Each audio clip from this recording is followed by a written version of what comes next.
Vale.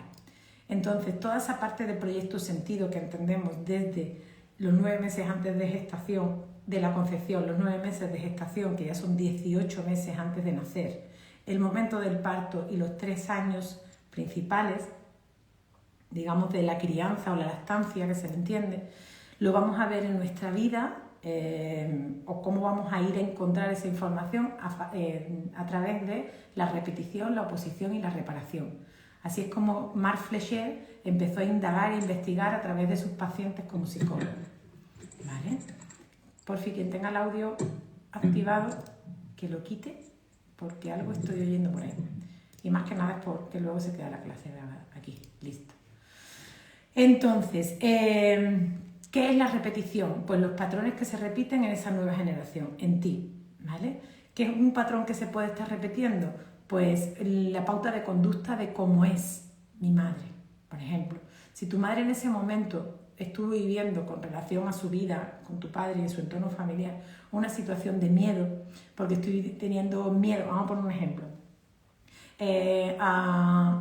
por quedarme embarazada puedo perder el trabajo, y si pierdo el trabajo pues puedo bajar los recursos, puedo tener problemas con los pagos, con 20.000 cosas que pueden suceder si una mujer en ese momento puede perder su trabajo, o el marido en sí, ¿vale? O ella o él.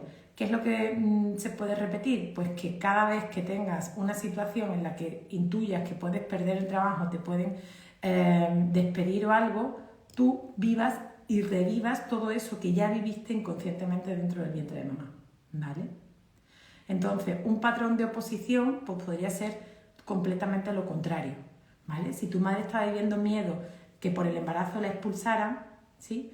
Tú puedes estar viviendo, se me ocurrió una cosa pero no, tú puedes estar viviendo el que pues que te dediques en tu vida a contratar a mujeres o que te dediques a acompañar a mujeres y proteger a mujeres en el momento del embarazo, ¿vale? O montes una ONG para mujeres que han sido expulsadas por quedarse de su trabajo por quedarse embarazadas. O eres abogada especialista en situaciones que están relacionadas con eso, ¿vale? Puede ser la oposición a eso. Y la reparación, en ese ejemplo, reparar no es solucionar, más bien es compensar. Y la reparación en esa historia es también mirar qué ha sucedido en la vida de tu abuela para que tu madre en ese momento, es como una alquimia perfecta, ¿eh? Para que tu madre en ese momento haya vivido eso, y cuando una mujer se queda embarazada, revive lo que vivió su madre en su propio embarazo. Es completamente inconsciente, es como que el disco duro tira de información del otro disco duro. Entonces, ¿cómo lo repararías? Pues, por ejemplo, os pongo otro ejemplo. Una mujer que en el embarazo tiene un embarazo difícil y complicado e incluso en el parto tiene complicaciones y ella, por ejemplo, o él, en el momento de ya ser adulto, decide dedicarse a ser obstetra, cuando todo el mundo de su familia son abogados y él es ginecólogo especialista en partos. Está reparando el sufrimiento gestacional de su propia historia, ¿vale? Reparar no es solucionar, es eso, es compensar la falta de... Por ejemplo, atendí a una chica en México que a través de su... ¿Cómo fue? Ella descubrió con una reparación... ella tenía miedo cada vez que veía una embarazada, ¿sí? Y decía, bueno, puede ser en todos los ámbitos de la vida, lo estoy hablando desde el embarazo, pero ella tenía mucho miedo cada vez que veía una embarazada.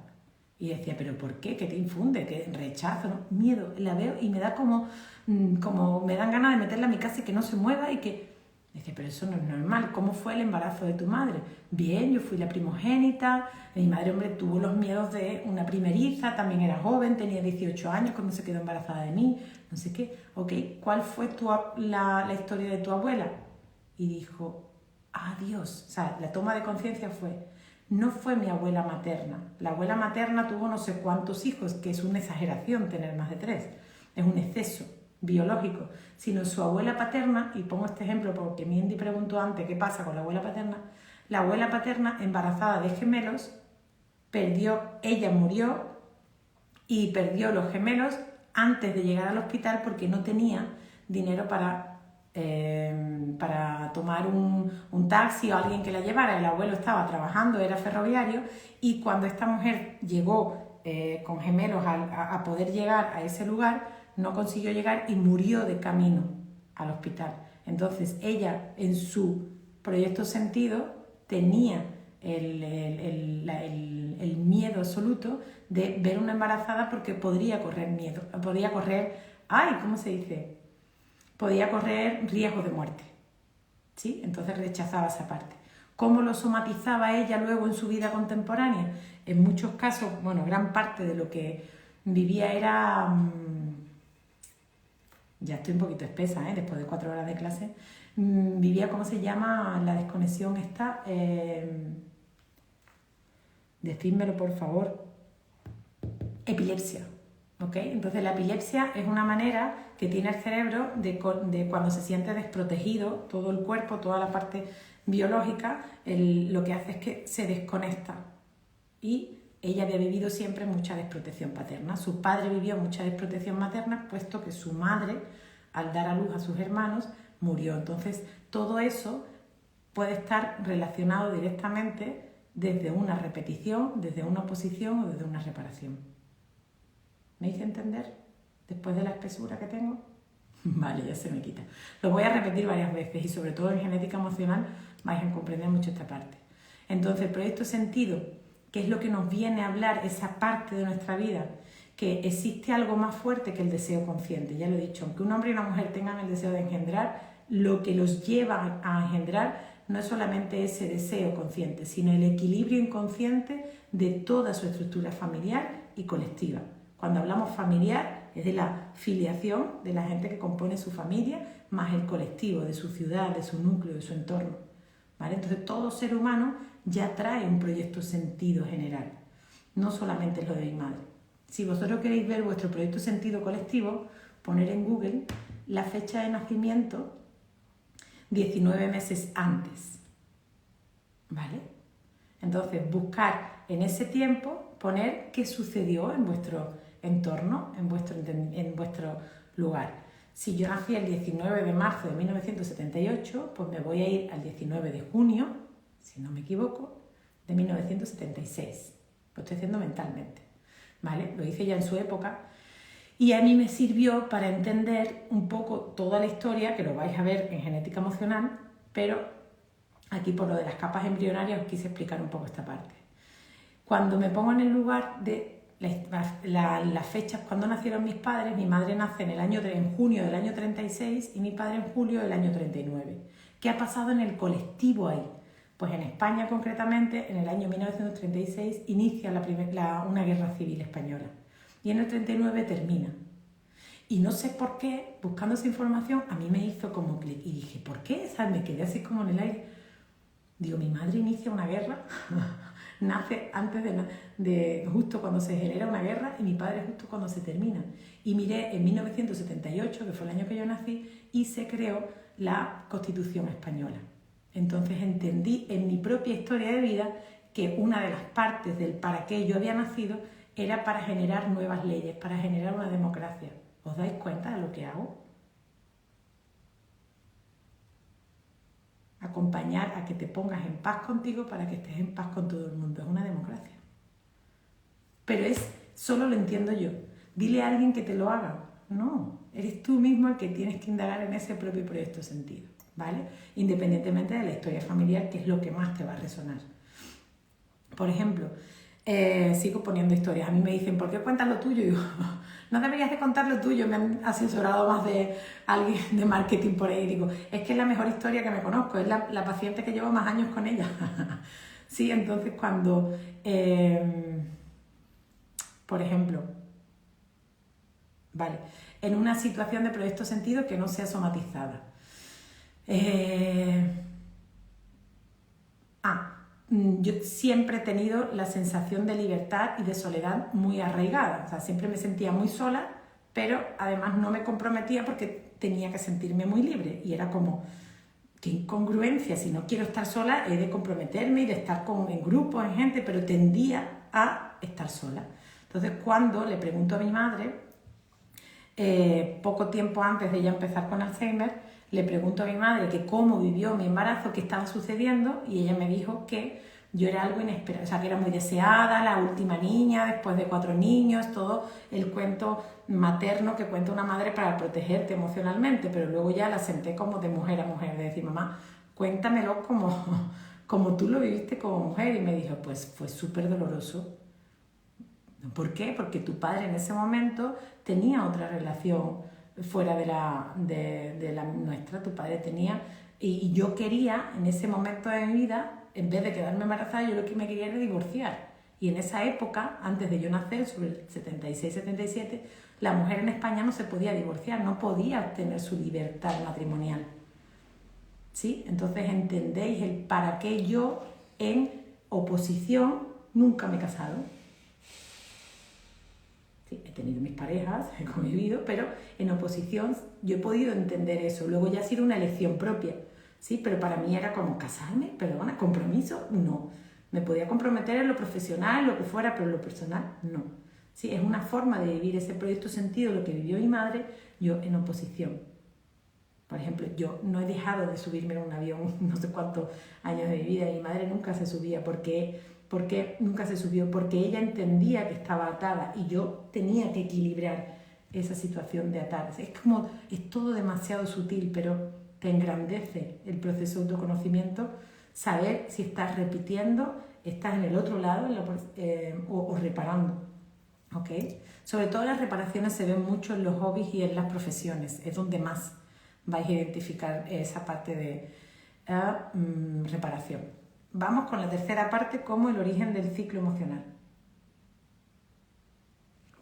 Esto he hecho partícipes a los emocionantes, porque el impacto emocional parece que es nada más que para que lo entiendan eruditos en la materia, y no, el impacto emocional lo vivimos todo el día 24/7, ¿vale? ¿Qué es un impacto emocional? Es algo que se corresponde con una situación dramática real, o sea, que lo estás viviendo en este momento, o simbólica, que lo estás recreando en la mente, que ya sabéis que el inconsciente es completamente inocente, ¿vale? Para él real y simbólico es lo mismo. Con las situaciones en las que no se pueden verbalizar libremente, o que las que no te permites verbalizar libremente, creándose esta como base de un conflicto. ¿Cómo se vive un impacto emocional, o shock emocional, o bioshock emocional? Le llaman de muchas formas. La mente inconsciente registra a través de los 5 sentidos. No es como me voy a tapar el olfato y lo voy a registrar desde los 4, me voy a tapar el oído, no quiero escuchar. No, los 5 sentidos están relacionados, como os he contado antes, en neocortes, esas partes nuevas de nuestro cerebro, absorben toda la información y la mayoría de todos los elementos que le rodean al paciente, o en este caso a vosotros, ¿ok? El gran número de los impactos emocionales están vinculados a una necesidad no satisfecha. O sea, yo tengo la necesidad de... ¿cómo podría decir esto? Yo tengo la necesidad de comer o de pagar la hipoteca, ¿vale? Y no tengo un trabajo que me permita tener ese flujo económico. Entonces, impactos emocionales, ¿dónde los puedo identificar? Lo miráis en el sentido biológico del síntoma, pero hay mucha gente que lo somatiza en los riñones, ¿sí? Si es algo menos de supervivencia, porque sí puede encontrar trabajo, pero no es el que le gusta, es el que quiere, pero tiene que afrontar los pagos al mes que viene, pues puede generar un conflicto, con un impacto emocional que lo somatice desde la ciática. La ciática es ese tendón, si lo digo bien, o músculo, Lorena, tendón o músculo. El nervio, no es un nervio, el nervio ciático. Nervio. Gracias, que me entran los nervios. Nervio ciático, ¿sí? Es lo que le ayuda a la pierna derecha a ir hacia adelante, o a la izquierda, hay que mirar los códigos, hacia adelante. Entonces habla de un código emocional como tengo que afrontar, siento un miedo de impotencia a no poder afrontar un pago a futuro. Las ciáticas se dan muchísimos antes de Reyes y antes de Navidades. Os podéis imaginar la de gente que padece de ciática, o incluso antes de las vacaciones. Es como tiempo de vacaciones, no tengo ese dinero, esa economía para poder afrontar eso. Esos son problemas del primer mundo, pero pasan, ¿vale? Imaginaros ya si es para poner un plato de comida en la mesa. Entonces, un impacto emocional, lo dice la palabra, es aquello que impacta sobre mí en las emociones, que vamos a ver en ese cuadro que habéis visto de las bifases de la enfermedad. Pero he puesto aquí la pirámide de Maslow para que veáis de frente vuestra propia evolución o involución. Así vamos. La jerarquía de las necesidades básicas del ser humano. La necesidad básica del ser humano es comer y tener una cueva. ¿Sí? ¿Necesidad básica es internet? No. Eso es una necesidad social. Hoy en día, para que veáis el privilegio en el que vivimos, que estamos en casa tranquilamente, escuchando aquí a la Monte que nos cuente, y nuestro inconsciente biológico está súper relajado porque estoy aquí en el sofá, estoy en la cama, estoy en el despacho, y ¿vale? Entonces, necesidad básica, comer, respirar, ¿vale? Tener un lugar donde ir a morir, a yacer, a dormir todas las noches y despertar sabiendo que estoy a salvo. ¿Okay? Aunque sea la casa de tu vecino, aunque sea en casa de tus padres, lo que sea, aunque no sea algo tuyo económicamente hablando, pero una necesidad básica es tener un cobijo y un alimento. Ya está. Cuando tenemos las necesidades básicas cubiertas, nuestro inconsciente se asegura de que estemos en seguridad, ¿sí? Nuestra seguridad a la hora de relacionarnos con los demás, en la seguridad del lugar donde vivimos. Yo puedo tener una super casa, pero es que vivo en un estado, con un sitio de guerra, ¿vale? Puedo estar viviendo en la franja de Gaza, que están allí encerrados y en cualquier momento puede caer un misil. No me voy a centrar en un curso de autorrealización con Silvia, no. Ahí están constantemente, todo tu inconsciente va a estar atento a salvaguardarte, ¿ok?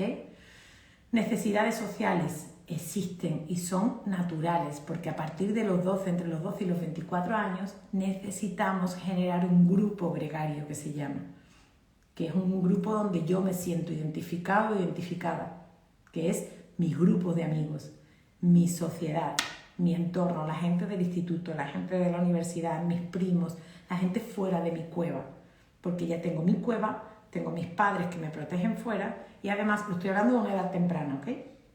Y además tengo esas necesidades sociales cubiertas. ¿Por qué? Porque comparto, investigo, pruebo, veo, ahora me hago rockera y mañana me convierto en heavy metal y voy viviendo experiencias en diferentes grupos. Si algunas tenemos más de 40 años, miramos para atrás y vemos de cosas que nos hemos disfrazado en la adolescencia, pues vais a entender que hemos estado buscando cubrir esa necesidad social, ¿ok? Y ya según seguimos evolucionando la pirámide de Maslow, nos va a permitir, o vamos a, teniendo esas, esto no es quito una o algo otra, veis que la base de la pirámide tiene que estar fuerte. Y ahora os digo por qué os estoy explicando esto. Y poco a poco vamos a ir llegando a un culme de cosas.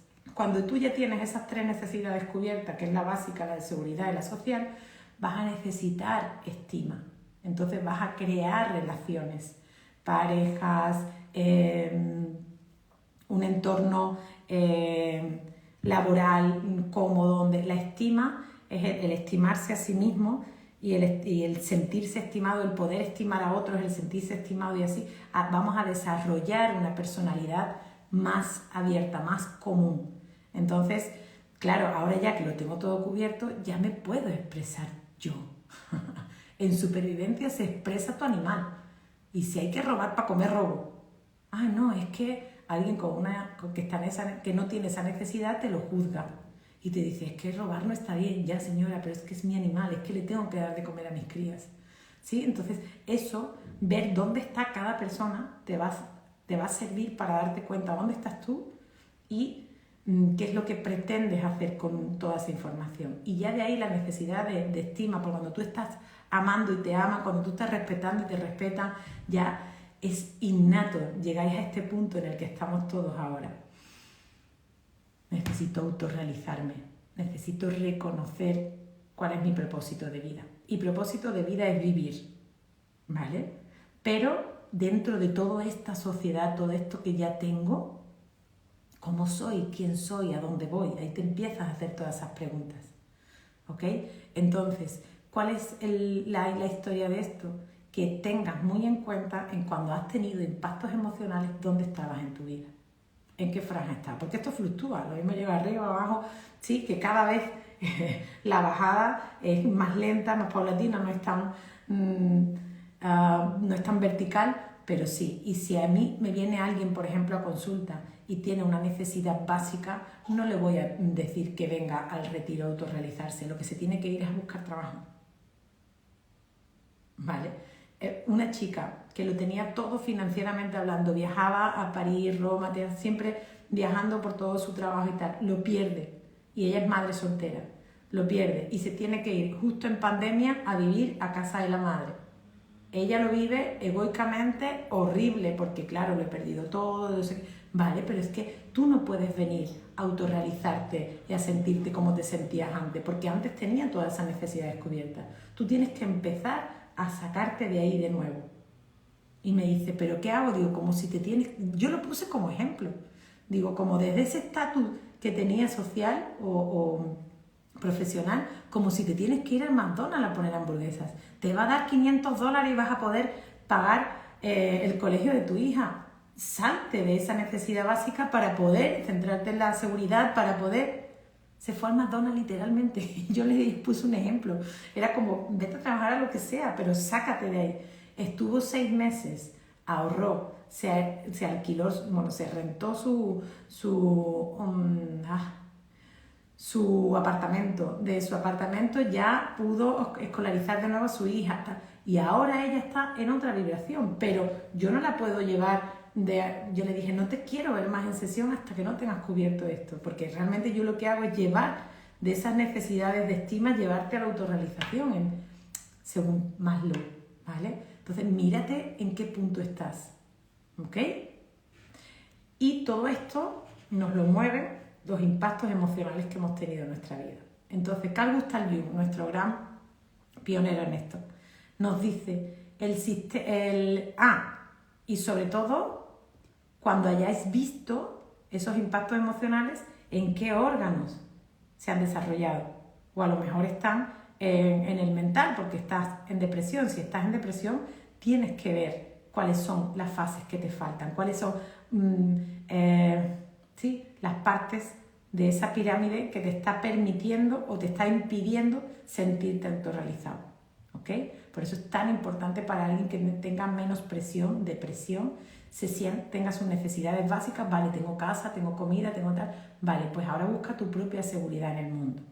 Y desde ahí, esa seguridad también te la da el pertenecer a algo. ¿A algo a qué? A un gremio profesional, a una organización, a una asociación. Tienes que ir en base a cubrir luego tus necesidades sociales, porque te tienes que dar cuenta de que formas parte de un mundo y de que además sirves para ese mundo. Entonces, un depresivo tiene la tendencia a aislarse. Entonces, la necesidad social de ahí no sale, ¿ok?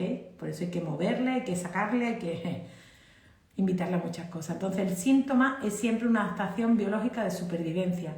Los síntomas no se entienden, ¿sí? Y menos cuando estás viviendo el impacto emocional, ¿vale? Ahí ha habido algún que otro paciente que me ha dicho, estoy en shock, me acaban de despedir. Y le digo, bueno, ¿en qué te puedo acompañar? ¿Esto qué significa? ¿Quieres salir del estrés? ¿Quieres salir de ese momento? Ahí tú no vas a sentir ni a razonar. Ahí tienes todas las partes de tu cerebro en estrés para que expreses cómo te estás sintiendo y que tomes decisiones que vas a hacer. Y me río porque hubo un chico que tuvo un accidente de tráfico y en mitad de la carretera, esperando que viniera la grúa, me llama, oye, ¿qué significa que me hayan dado un golpe de la parte delantera? Y digo, hostia, pues no, salte de la carretera y ya te lo contaré, porque si no, esa información se queda en el mental, pero no te sirve en esa conciencia, en esa toma de conciencia. ¿Ok? Entonces, ¿cuáles son los criterios de un impacto emocional? Ese impacto emocional, nuestro sistema, nuestro inconsciente biológico lo vive de 4 formas. A veces varias, pero generalmente lo canaliza de diferentes formas. Una, de una forma imprevista, inesperada, sin haber vivido una experiencia previa antes, que no tiene una referencia de eso. Es como, ¡boom!, me llega y no lo veo, no lo vi. Entonces, como ahí es donde funciona muchísimo, donde se activa muchísimo la emoción sorpresa. ¿Vale? El aislamiento. Ese impacto emocional se vive desde el sentimiento de a solas, sin poder compartirlo. Es como, esto no se lo puedo contar a nadie. Esto no se puede enterar nadie. ¿Vale? Y ese aislamiento pues sigue activando ese impacto emocional. sin solución satisfactoria. No hay serenidad, no hay tranquilidad, hay una obsesión.